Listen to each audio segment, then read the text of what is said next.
tanganku Roh Kudus setiap hari. Ku tak dapat jalan sendiri tanpa Roh-Mu. Bawalah diriku kepada jalan kebenaran, agar ku tidak tersesat mengikuti jalan-Mu. Kudus, kudus Tuhan, kudus nama-Mu. Kau beri syukur dalam simfoni indah. Ajaib, ajaib Tuhan, ajaib nama-Mu.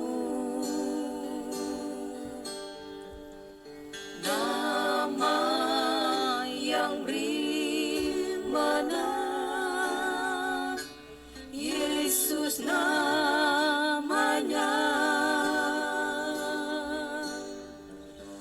Nama yang beri menang, Yesus namanya.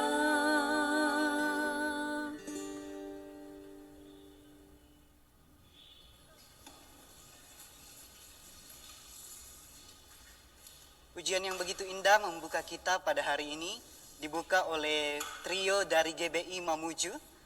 Shalom pemirsa TVRI Sulawesi Barat dimanapun Anda berada. Senang sekali saya Krisman Heriamsal boleh hadir di hadapan Anda pada hari ini dalam program acara Mimbar Agama Kristen hanya di TVRI Media Pemersatu Bangsa. Ya, hari ini kita akan membahas firman Tuhan dengan tema kekristenan yang berakar, bertumbuh dan berbuah dalam Kristus. Hari ini saya akan membahas firman Tuhan bersama dengan seorang hamba Tuhan yang diberkati Tuhan dalam pelayanannya, dalam pekerjaannya, dan dalam kehidupannya. Hari ini telah duduk bersama dengan saya Bapak Gembala Nikolaus Sakaria Sitanda STH, seorang gembala di GBI Bambu Mamuju, dan juga merupakan seorang gembala di GBI Pak Betengan Bonehau. Beliau juga merupakan Ketua DPD Asosiasi Pendeta Indonesia Provinsi Sulawesi Barat. Shalom. Shalom. Selamat bergabung bersama TVRI Sulawesi Barat, Pak Pendeta. Senang sekali saya boleh duduk bersama dengan Bapak pada hari ini. Dan hari ini kita akan membahas firman Tuhan dengan tema berakar, bertumbuh, dan berbuah dalam Kristus. Ya, tapi sebelum itu kita akan membuka acara kita pada hari ini melalui sebuah doa. Ya, baik. Mari Bapak Ibu yang dikasih Tuhan, para pemirsa TVRI yang saya kasihi dalam Tuhan Yesus Kristus, sebelum kita mendengarkan firman Tuhan pada kesempatan ini, izinkan saya untuk membuka di dalam doa. Mari kita berdoa. Bapa yang bertahta dalam kerajaan surga, kami sungguh bersyukur karena Engkau telah mengizinkan kami dalam kesempatan ini, dalam program Mimbar Agama Kristen yang diselenggarakan oleh Televisi Republik Indonesia Sulawesi Barat. Sebuah kesempatan yang indah di mana kami akan berbagi dengan firman Tuhan kepada kami sekalian, kepada umat Tuhan, para penonton dimanapun mereka berada. Kami percaya bahwa Tuhan akan hadir di tengah-tengah kami. Tuhan akan mengurapi kami, lebih khusus hamba-Mu yang akan menyampaikan firman Allah benar-benar dalam kuasa urapan Tuhan. Berkati hamba-Mu, berkati kami sekalian, berkati semua sarana dan prasarana yang digunakan dalam program mimbar agama Kristen pada kesempatan ini. Terima kasih, kami siap mendengarkan firman-Mu. Demi dalam nama Tuhan Yesus Kristus kami berdoa, haleluya, amin. Baik, Bapak, Ibu, Saudara yang dikasihi Tuhan, saya menyapa kita sekalian, baik yang ada di studio ini, maupun para pemirsa dimanapun berada. Saat ini saya tentunya berterima kasih kepada Tuhan Yesus Kristus sebagai Kepala Gereja yang memberikan waktu dan kesempatan kepada saya untuk menyampaikan firman Tuhan dalam mimbar agama Kristen. Tentunya saya juga berterima kasih kepada pihak penyelenggara daripada TVRI Sulawesi Barat yang memberikan ruang dan kesempatan kepada kami, khususnya dari Gereja Betel Jemaat Bambu Mamuju, untuk menyampaikan firman Tuhan yang bertemakan kekristenan yang berakar, bertumbuh, dan berbuah dalam Kristus. Bapak Ibu yang saya kasihi, para pemirsa TVRI Sulawesi Barat, kenapa kemudian saya mengangkat tema ini? Ialah yang pertama, bahwa pertumbuhan rohani merupakan hal yang dikehendaki Tuhan terjadi pada setiap orang yang percaya. Karena kenyataannya bahwa Allah menciptakan kita adalah untuk menjadi serupa dengan Kristus, sehingga gerejanya akan siap menanti menyongsong kedatangan Tuhan Yesus pada kali yang kedua. Dan yang kedua ialah bahwa jangan sampai kita bertahun-tahun menjadi orang Kristen, tetapi kemudian pengenalan kita akan Tuhan tetap saja dangkal dalam kehidupan kita sehari-hari. Tidak ada sesuatu yang berubah, Bapak Ibu yang saya kasihi. Sebab jika demikian, maka kita sebenarnya sedang tidak mengalami pertumbuhan secara sehat. Oleh sebab itu, Bapak Ibu Saudaraku yang dikasihi Tuhan, dalam waktu yang singkat ini saya akan menyampaikan firman Tuhan yang bertemakan kekristenan yang berakar, bertumbuh, dan berbuah dalam Kristus. Saya mengajak kita untuk membuka Alkitab kita dalam Kolose pasal 2 ayat 6 sampai ayatnya yang ke-7. Berbunyi demikian: kamu telah menerima Kristus Yesus Tuhan kita. Karena itu hendaklah hidupmu tetap di dalam Dia. Hendaklah kamu berakar di dalam Dia dan dibangun di atas Dia. Hendaklah kamu bertambah teguh dalam iman yang telah diajarkan kepadamu, dan hendaklah hatimu berlimpah dengan syukur. Bapak Ibu Saudaraku yang dikasihi oleh Tuhan, sebagai orang percaya yang disebut sebagai Kristen yang sejati, maka pertama kali dalam hidupnya ialah dia harus menerima Yesus itu sebagai Tuhan Sang Pencipta yang menjadi manusia. Yang kedua, dia harus menerima Kristus dalam kehidupannya. Lalu kemudian ketika orang Kristen menerima Yesus itu sebagai Tuhan dan Kristus dalam hidupnya, maka pada saat itu dari sudut pandang Allah itu disebut sebagai kelahiran baru. Atau dalam bahasa yang dapat dipahami yaitu pertobatan. Nah, ketika itu terjadi peristiwa ini, maka dalam Alkitab mengatakan dalam 2 Korintus pasal 5 ayat 17 berkata bahwa siapa yang ada di dalam Kristus, ia adalah ciptaan yang baru. Yang lama sudah berlalu, sesungguhnya yang baru telah datang. Artinya kehidupan kekristenan yang sejati adalah kehidupan yang menunjukkan sebuah perubahan yang sangat signifikan. Dan semestinya ini menjadi sebuah pengalaman seorang Kristen dalam kehidupannya. Lalu kemudian ayat yang selanjutnya berkata bahwa karena itu hendaklah hidupmu tetap di dalam Dia. Artinya bagaimana ketika kita menerima Kristus itu sebagai Tuhan dan Juru Selamat dalam hidup kita secara pribadi, maka selanjutnya firman Tuhan berkata, hendaklah engkau tinggal di dalam Dia. Bagaimana kemudian kita harus tinggal dalam Dia? Maka ada 3 fase yang harus dikerjakan oleh anak-anak Tuhan sebagai orang percaya. Kita melihat ayat yang ke-7 berkata, hendaklah kamu berakar di dalam Dia. Ini yang pertama, hendaklah engkau berakar dalam Dia. Lalu kemudian dikatakan dan dibangun di atas Dia. Dibangun di atas Dia ini dapat dimaknai sebagai bertumbuh di dalam Dia. Lalu kemudian hendaklah kamu bertambah dengan bertambah teguh dalam iman yang telah diajarkan kepadamu, dan hendaklah hatimu berlimpah dengan syukur. Kata berlimpah dengan syukur ini, Bapak Ibu Saudaraku dikasihi Tuhan, dapat dimaknai berbuah di dalam Kristus. Karena hati yang berlimpah dengan syukur adalah buah daripada Roh Kudus. Nah, saudaraku yang dikasihi oleh Tuhan, bagaimana seharusnya orang Kristen berakar, bertumbuh dan berbuah di dalam Kristus? Nah, saudaraku, untuk menggambarkan bagaimana orang Kristen berakar, bertumbuh dan berbuah, saya sangat tertarik dengan sebuah filosofi pohon yang tumbuh di Timur Tengah, yaitu pohon korma, yang digambarkan oleh sang pemazmur bagaimana orang benar bertumbuh seperti pohon korma. Mazmur 92 ayat 12 bagian A. Saudaraku, apa karakteristik atau filosofi dari pohon korma itu? Ialah bahwa pohon korma adalah pohon yang ketika ditanam, benihnya ditaruh, dimasukkan ke dalam pasir dengan kedalaman 2-3 meter kedalaman. Lalu kemudian dia ditimbun, kemudian batu yang besar menutup benih tersebut, saudaraku dikasihi Tuhan. Sehingga selama waktu yang cukup lama dia tidak akan pernah naik ke atas. Kenapa? Karena ada batu yang menghambatnya.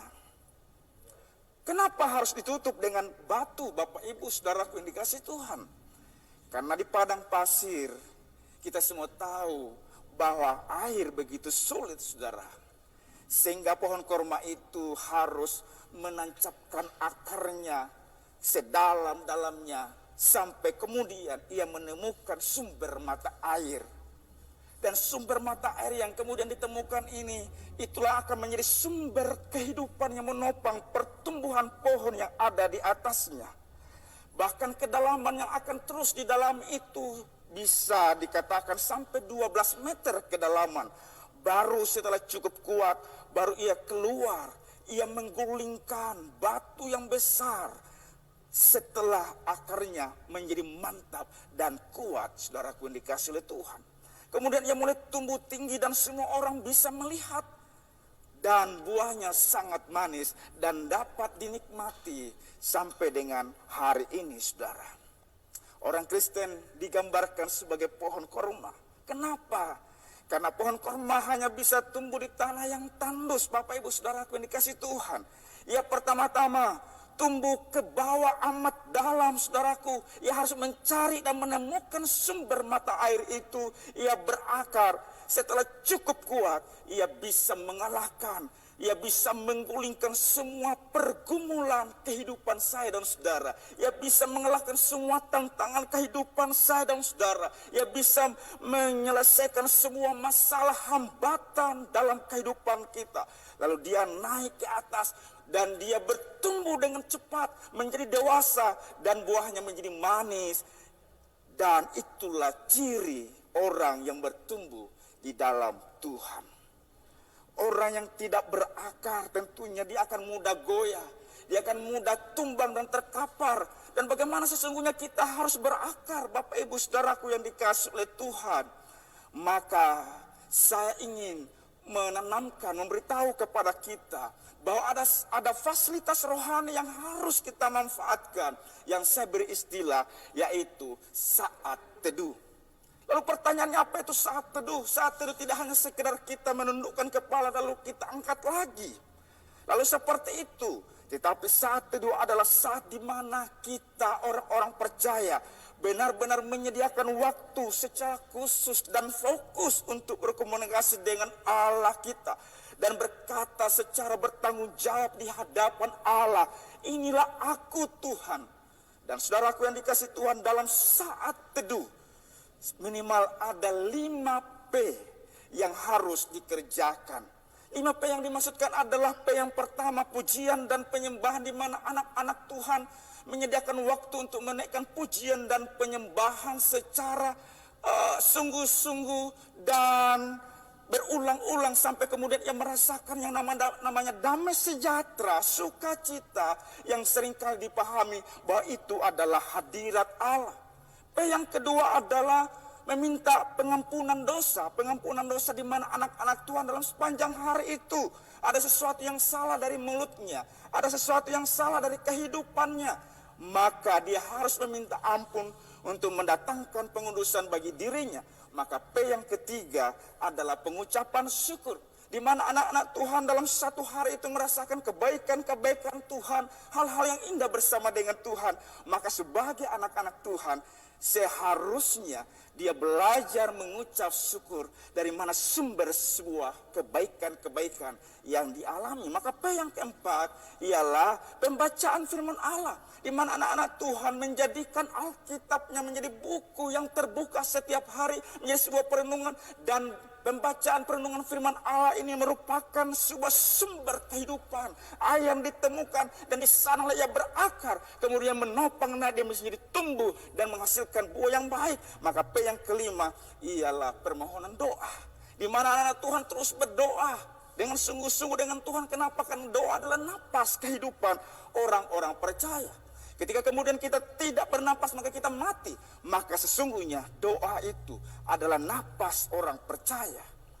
Tetapi banyak orang berakar, saudaraku, namun tidak bertumbuh. Ya, akan kerdil, maka ia akan disebut Kristen bonsai. Ya, menarik Apa sekali. ciri orang bertumbuh? Ya, menarik sekali ya, Ya. Pak Pendeta. Tapi kita akan rehat sejenak. Nanti kita akan berbincang-bincang lebih jauh mengenai renungan kita saat ini. Pemirsa TVRI Sulawesi Barat dimanapun Anda berada, jangan kemana-mana, kami akan kembali sesaat lagi.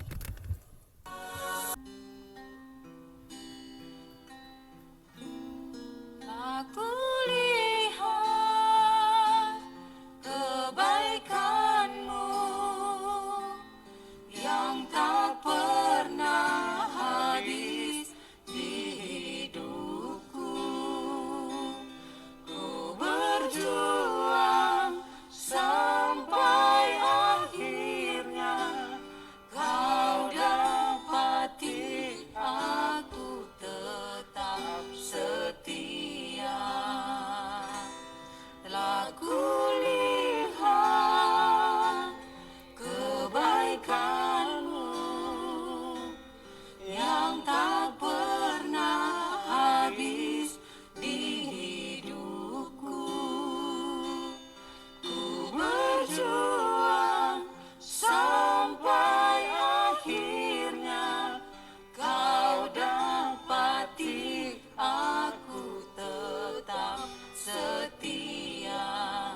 Kau dapati aku tetap setia.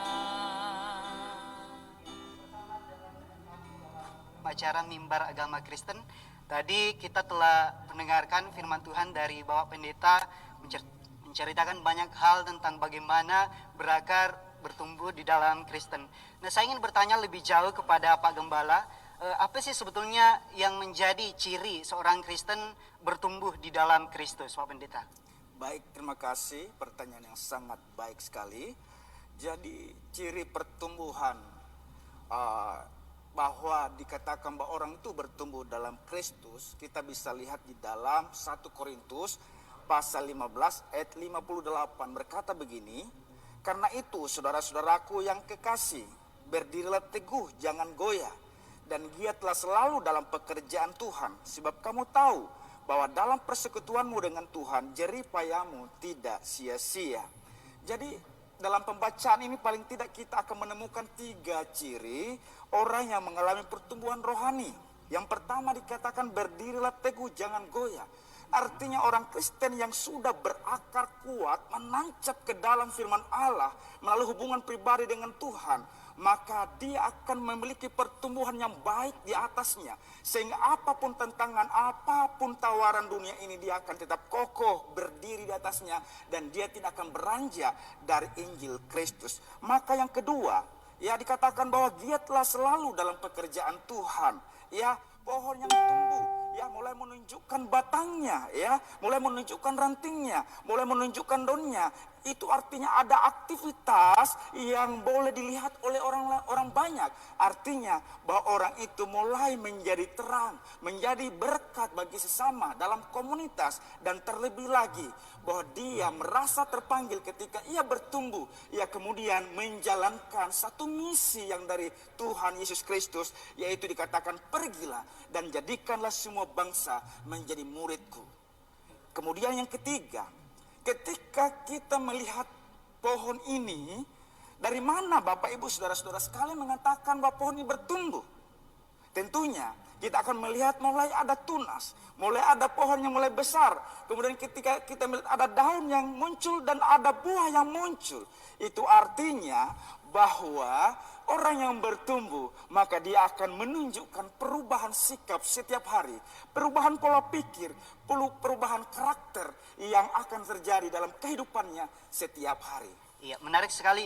Dan memang untuk menjadi seorang Kristen yang berakar, bertumbuh dan berbuah di dalam Kristus, memang dibutuhkan kekonsistenan ya Pak Pendeta ya. Tadi juga saya mendengar Bapak Gembala menyebutkan istilah tentang Kristen sejati. Bolehkah dijelaskan lebih jauh mengenai hal itu yang kemudian dikaitkan dengan pertumbuhan rohani seorang Kristen? Oke, baik.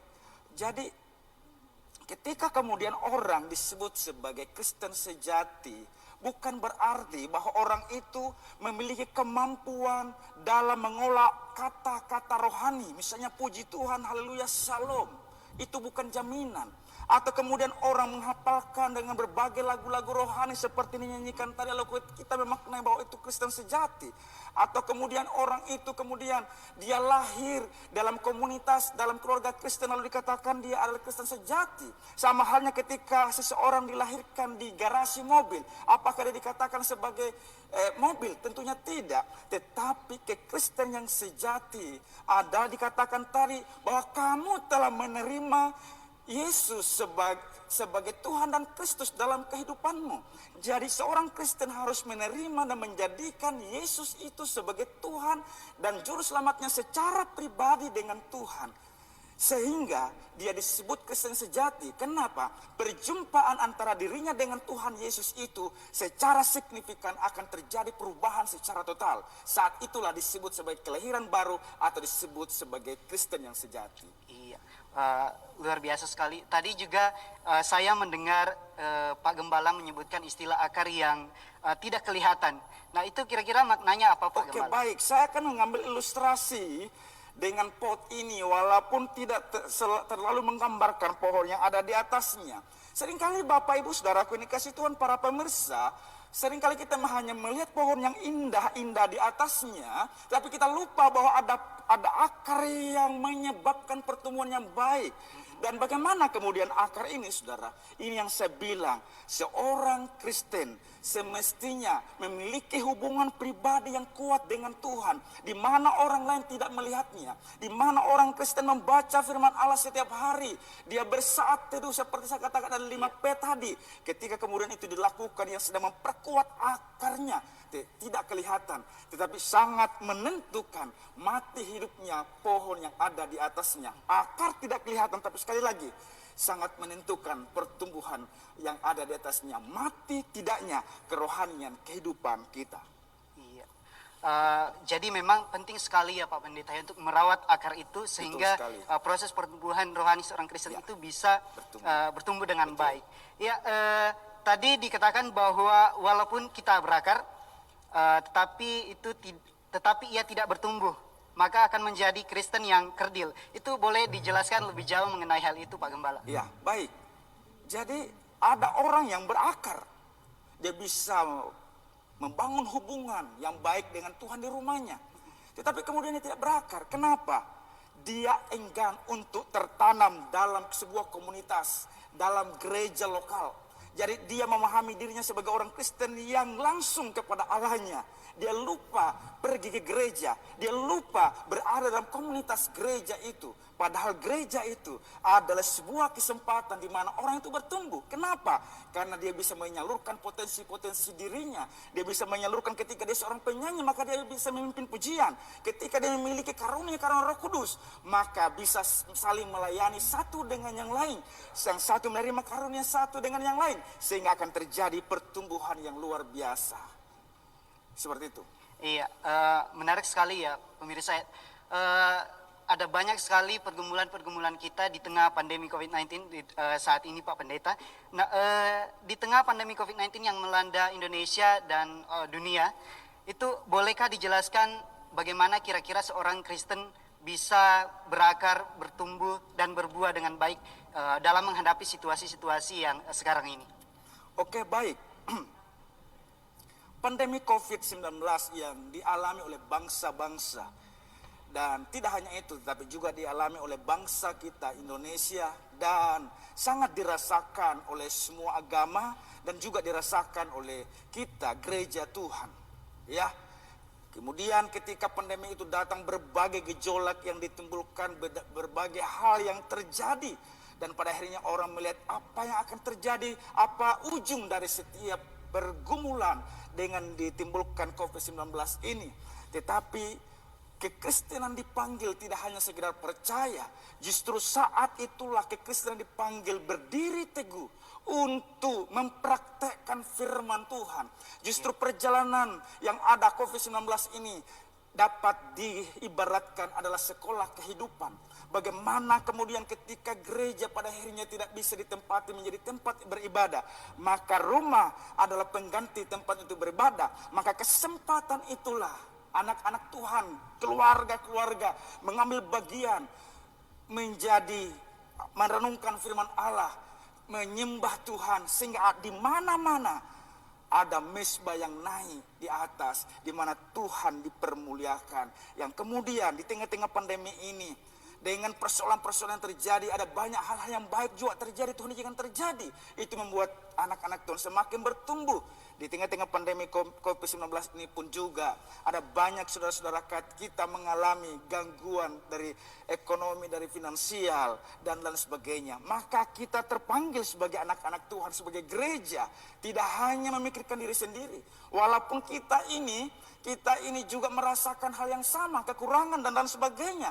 Tetapi kita dipanggil bagaimana kita peduli kasih, menyatakan kepedulian secara nyata kepada saudara-saudara kita yang membutuhkan akibat daripada COVID-19 ini. Itulah kemudian bagaimana kita menghasilkan buah dalam kehidupan kita dengan berbagi dengan sesama. Iya, menarik sekali ya. Memang di tengah pandemi COVID-19 ini ada banyak sekali tantangan-tantangan yang dihadapi yang kadang membuat iman kita terombang-ambing. Sehingga kita lupa untuk berakar, bertumbuh, dan berbuah di dalam Kristus. Nah, kita akan melanjutkan. Iya, kita akan melanjutkan perbincangan kita, namun kita akan rehat sejenak. Pemirsa, jangan kemana-mana karena kami akan kembali sesaat lagi. Ya, kembali lagi bersama saya dalam program Mimbar Agama Kristen. Tadi kita telah berbincang banyak bersama dengan Pak Gembala mengenai tantangan-tantangan ya Pak Gembala yang dihadapi di tengah pandemi COVID-19 terkait dengan berakar, bertumbuh, dan berbuah di dalam Kristus. Memang saat ini ada banyak sekali problematika yang membuat kita menjadi terhalang untuk berakar, bertumbuh, dan berbuah di dalam Kristus. Bolehkah dijelaskan kepada saya dan pemirsa di rumah terkait dengan bagaimana upaya-upaya yang dilakukan yang harus ditempuh oleh saya dan pemirsa di rumah untuk tetap menjaga akar dan untuk tetap mempertahankan pertumbuhan rohani seorang Kristen untuk bisa bertumbuh di dalam Kristus. Oke, baik, seperti saya jelaskan tadi bahwa yang pertama bahwa tetap menerapkan ya masing-masing bersaat teduh di rumah masing-masing itu bisa dilakukan ya.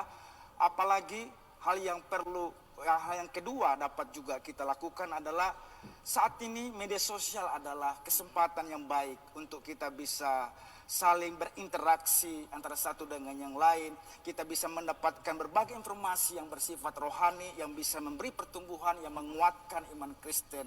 Sehingga kita tidak hanya dapat mungkin di gereja, tetapi ketika kita tidur sekalipun, maka media sosial, YouTube, di mana ada banyak orang yang menyampaikan khotbah-khotbah, petua-petua yang bersifat rohani, yang bisa kita jadikan menjadi teman kita untuk kita boleh mendengarkan sehingga kita semakin bertumbuh di dalam Tuhan. Kemudian tidak hanya itu, kesempatan ini juga kita bisa ambil bagian ya. Sehingga kita tidak hanya sekedar mendengar, tapi kita bisa berbagi melalui YouTube, memberitakan firman Tuhan, bahkan memberitakan amanat agung, memberitakan Injil melalui media-media yang ada. Sehingga kita akan semakin terus bertumbuh, sehingga tidak lagi terhalang oleh tempat dan waktu. Tetapi kita sudah diberikan oleh Tuhan sebuah fasilitas, yaitu media sosial. Iya, jadi pandemi COVID-19 bukan berarti Bukan itu lagi menghalangi iya. kita untuk tetap berakar dan bertumbuh di dalam Kristus ya. Ada banyak platform media sosial yang bisa kita gunakan Betul. untuk bisa terus bertumbuh. Nah, ada banyak sekali orang-orang di luar sana yang kadang lebih mementingkan pertumbuhan jasmani daripada pertumbuhan rohani. Bolehkah dijelaskan kepada saya dan pemirsa di rumah apa sih yang menjadi jaminan yang akan diterima oleh seorang Kristen yang bertumbuh di dalam Kristus? Ya, baik. Ketika orang itu bertumbuh di dalam Kristus, tentunya dia akan semakin kuat di dalam Tuhan. Ya, dia akan semakin merasakan kebaikan-kebaikan Tuhan. Karena namanya dia bertumbuh, dia akan selalu melihat kebaikan-kebaikan Tuhan dari arah kerohanian yang dia bangun dengan Tuhan.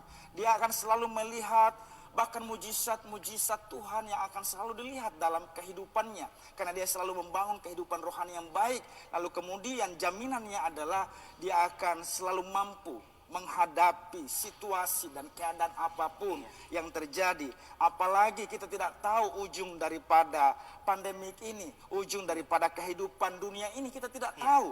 Bahkan berbagai fenomena yang terjadi bisa mengancam kekristenan kita, bisa mengancam iman kita. Tapi kalau kita terus memelihara dan ingin bertumbuh di dalam Tuhan, saya percaya kita akan mendapatkan kekuatan untuk menghadapi situasi-situasi yang sulit itu. Di saat kita merenungkan firman Allah, di saat kita bersaat teduh, maka kita sedang membangun kekuatan itu.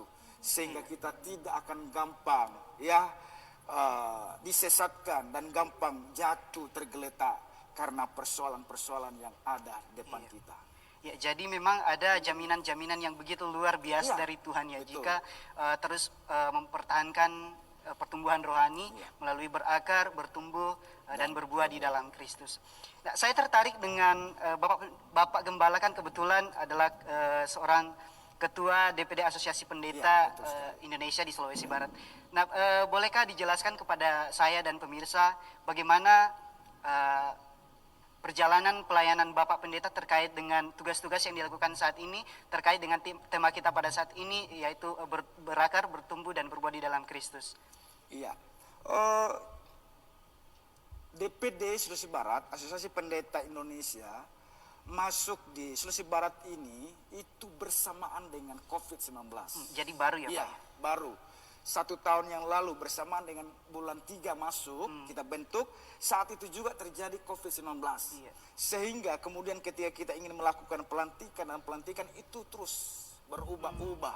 Sehingga dengan berjalannya waktu kita diizinkan Tuhan untuk terus bersabar dengan keadaan yang ada. Sehingga apa yang kita lakukan ialah kita menggunakan media sosial untuk mengumpulkan hamba Tuhan di dalam Zoom itu. Kemudian kita berdoa bersama-sama untuk saling menguatkan satu dengan yang lain. Lalu kemudian bagaimana kita pada akhirnya dalam situasi itu kita ingin berbuah walaupun kita baru di Sulawesi Barat, tetapi bagaimana kita berbuah sehingga bersamaan dengan COVID-19 waktu itu kami dari Asosiasi Pendeta Indonesia berkumpul bersama-sama apa yang kita lakukan bagi gereja. Maka saat itu yang kami lakukan adalah kami menyemprot semua gereja-gereja yang ada sebagai bentuk buah dan kepedulian kita terhadap sesama. Semua gereja-gereja yang ada di Mamuju, bahkan rumah-rumah pendeta kami semprot Lalu kemudian apa yang kami lakukan? Kami melihat bahwa ada komunitas-komunitas yang membutuhkan akibat daripada COVID-19 ini. Kami pun turun untuk berbagi dengan mereka dan berbagai kegiatan-kegiatan lain yang kami lakukan yang sifatnya bakti sosial. Untuk apa? Untuk peduli sesama sebagai bentuk buah yang perlu kita tanamkan kepada semua kita.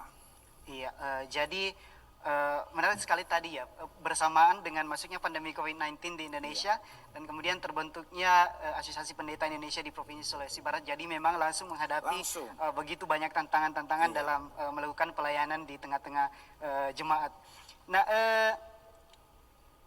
terkait dengan bagaimana terus menjaga kekonsistenan untuk bertumbuh dan berbuat di dalam Yesus Kristus.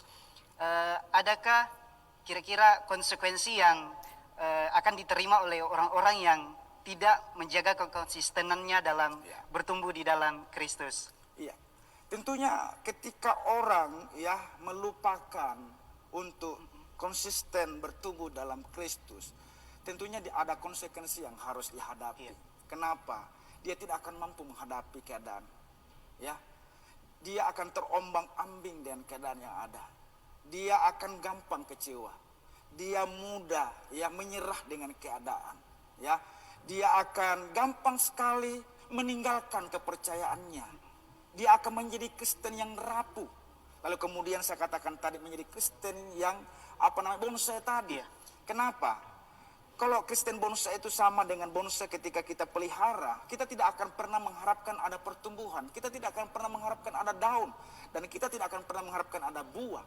Dan tentunya bahwa kekristenan yang tidak dipelihara, tidak bertumbuh, tidak akan pernah menghasilkan buah.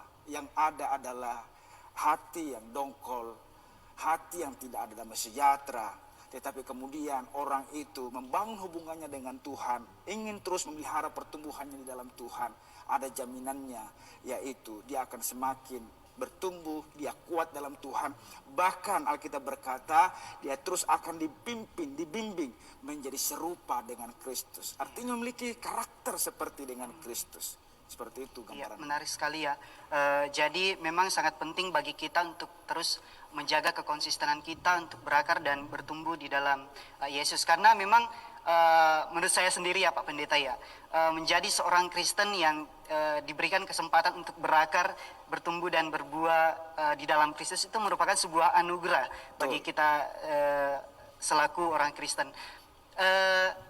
Saya mau mendengarkan bagaimana saran-saran dari Pak Pendeta terkhususnya bagi kalangan muda di luar sana yang gampang sekali terombang-ambing menghadapi situasi saat ini, terutama banyak yang justru kayak mengesampingkan Tuhan. Itu berarti bahwa itu sudah keluar dari proses pertumbuhan rohani di dalam Kristus. Bagaimana Pak Pendeta bisa memberikan saran-saran kepada kami selaku pemuda-pemuda untuk tetap bertumbuh di dalam Kristus? Iya, untuk anak-anak muda ya dimanapun berada, harapan kami, harapan Tuhan bahwa Anda adalah orang yang diharapkan sekali oleh gereja untuk menjadi penerus gereja.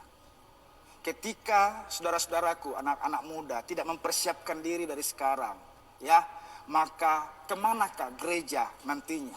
Siapakah yang akan memimpin gereja ini? Karena itu, anak-anak muda, ya, saya berharap kiranya terus bangun hubungan dengan Tuhan, ya. Milikilah hati yang terus rindu bersekutu dengan Tuhan. Kalau saatnya beribadah, datanglah beribadah. Kalau saatnya ya ingin melakukan sesuatu, mengaktualisasikan firman Allah, lakukanlah itu. Sebab itu adalah sebuah kesempatan, sebuah anugerah untuk bisa kita lakukan, ya, sehingga kita akan menjadi generasi yang diharapkan oleh gereja, diharapkan oleh orang tua, dan menjadi kebanggaan bagi bangsa ini. Kalau anak muda mulai sekarang enggan untuk bertumbuh, enggan untuk beribadah, enggan untuk bersekutu dengan Tuhan, maka akan kemana gereja di masa yang akan datang?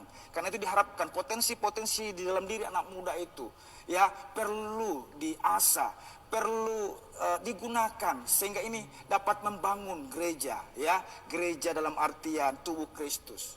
Seperti itu yang menjadi harapan kami dan menjadi pesan-pesan kami kepada generasi muda.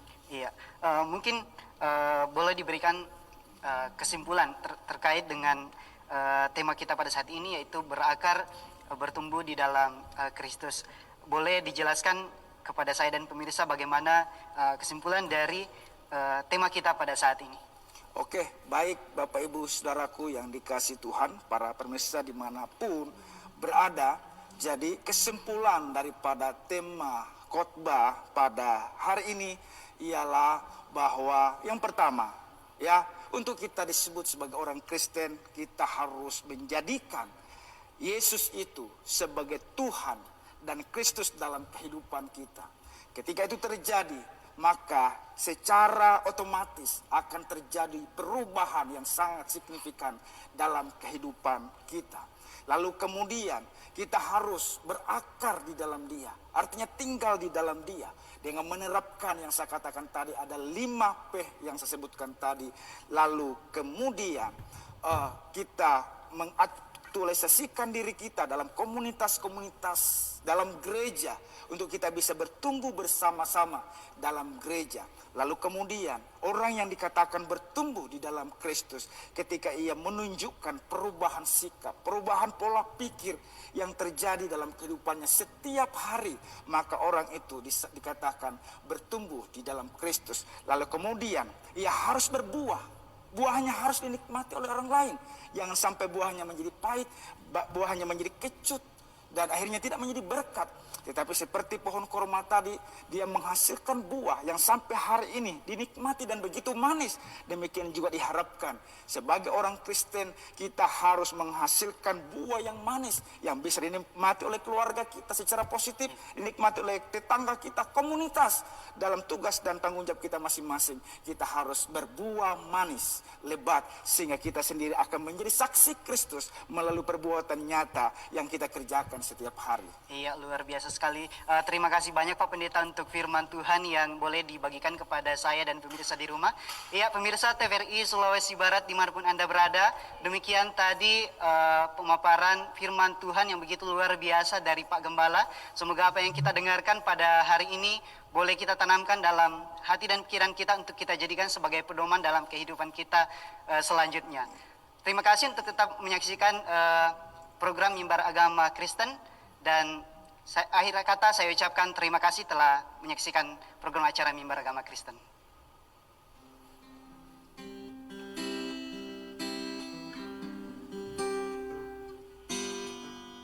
Jiwaku merindukanmu, ya Allah yang hidup. Jiwaku haus kepadamu, ya Allah yang hidup. Jiwaku